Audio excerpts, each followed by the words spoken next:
Cómo prevenir esta enfermedad. Nos acompaña a esta hora la doctora Marcela Cifuentes, microbióloga de la Universidad de Chile. Doctora, buenas tardes y muchas gracias por estar aquí en CNN Chile conversando de este tema que ha levantado las alertas desde el fin de semana. El 2012 vimos que fue el año que causó mayor preocupación la meningitis W135, sin embargo, con estos dos casos se han levantado las alertas. Doctora, ¿cómo es posible que dos personas que trabajen juntas hayan contraído esta enfermedad y que no, según lo que ustedes dicen, no haya habido ninguna relación entre ellas dos? Lo que nosotros hemos establecido es que no ha habido un contacto intrahospitalario de esta gente, con esta gente, que es la Neisseria meningitidis, dado que los funcionarios, si bien ejercen sus labores de mantención, de reparaciones dentro de la institución, en los lugares donde ellos tienen que intervenir, para que ellos puedan acceder, tienen que ser lugares que han estado sin paciente, por una norma que tiene que ver con otro tipo de prevención, que tiene que ver con las construcciones y el polvo. Sin embargo, además de eso, en nuestra institución hace meses que no tenemos ningún caso de un paciente enfermo con una sospecha o con una meningitis confirmada.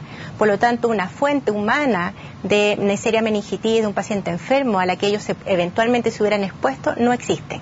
¿Y entonces cómo se produce el contagio? Porque, o sea, los dos tuvieron que conocer a una persona que los contagiara o se contagiaron entre ellos. ¿Cuáles son las causas que manejan ustedes hasta esta hora? La historia natural de la enfermedad es que puede ser una adquisición exógena por el contacto directo con una persona portadora. Yo lo adquiero, se me instala el microorganismo en mi vía respiratoria y de ahí se disemina. O bien yo lo tengo, soy yo el portador y bajo condiciones de algún trastorno inmunológico o algunas que no se conocen, la bacteria que yo mismo tengo se me disemina. En el caso de los dos funcionarios, como no tenemos una fuente, un reservorio dentro de la institución hay que poder adjudicarlo, tendemos a pensar de que con mayor probabilidad ellos se expusieron a una fuente común en otro tipo de ambiente y que esta fuente común pudo haber sido un portador asintomático, no alguien enfermo, porque si no se habrían dado cuenta, y que lamentablemente tuvimos la desgracia de observar que tuvieron un contagio eficiente, digamos, que la bacteria se multiplicó, se diseminó y tuvo el desenlace fatal que tuvimos.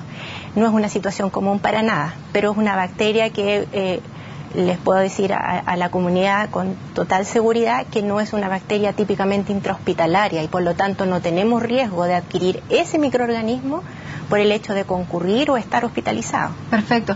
Ahora, estas dos personas, bueno, usted decía que no trabajaban tampoco juntas, o sea que tal vez tampoco se contagiaron entre ellos.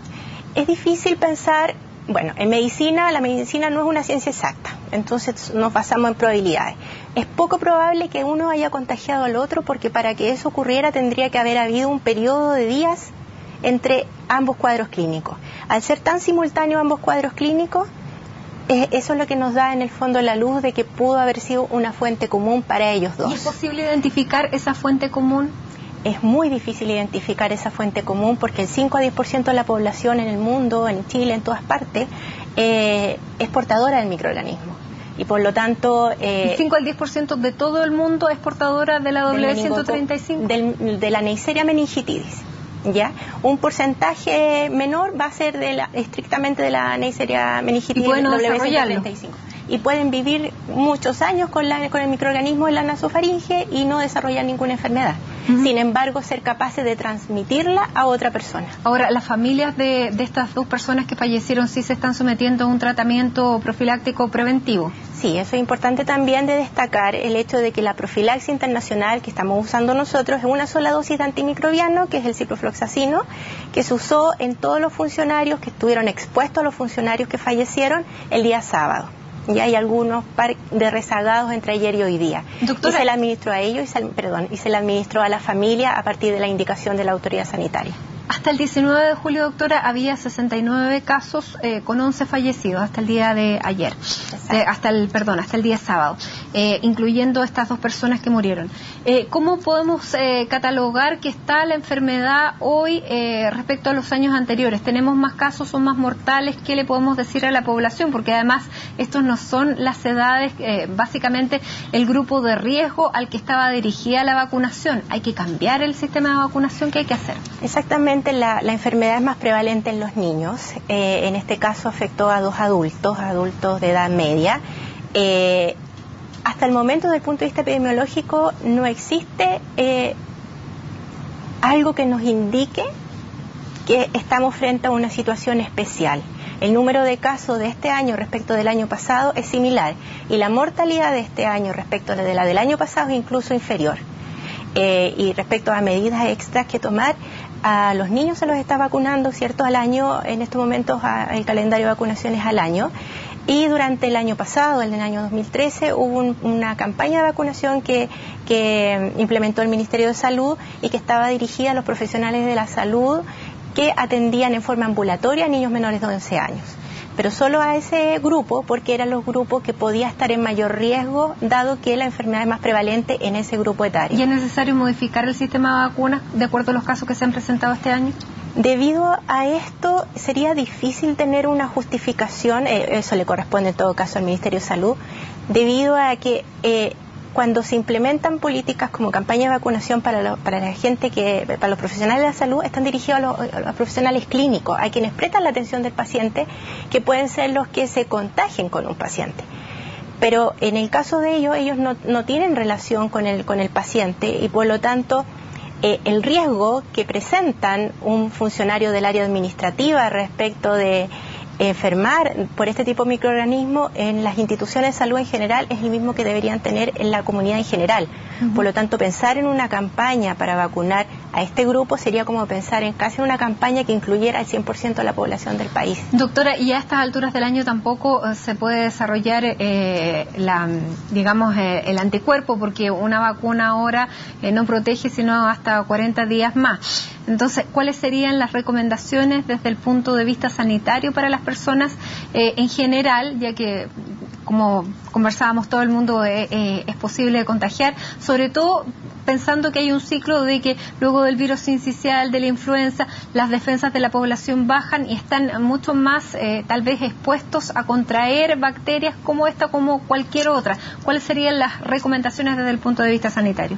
Son las mismas que para los virus respiratorios que nos afectan en esta temporada, que tiene que ver con evitar el hacinamiento, hacer una buena higiene de manos, que cuando se estornuda o tose sea en el brazo y no en la mano, porque al quedar los microorganismos en la mano yo los puedo transferir a superficie inerte. En el caso de la Neisseria meningitis se muere inmediatamente prácticamente, en cambio hay otros microorganismos que no, pero son las medidas más básicas de lo que se llama y que el CDC de Estados Unidos puso en sus normativas y recomendaciones como higiene respiratoria.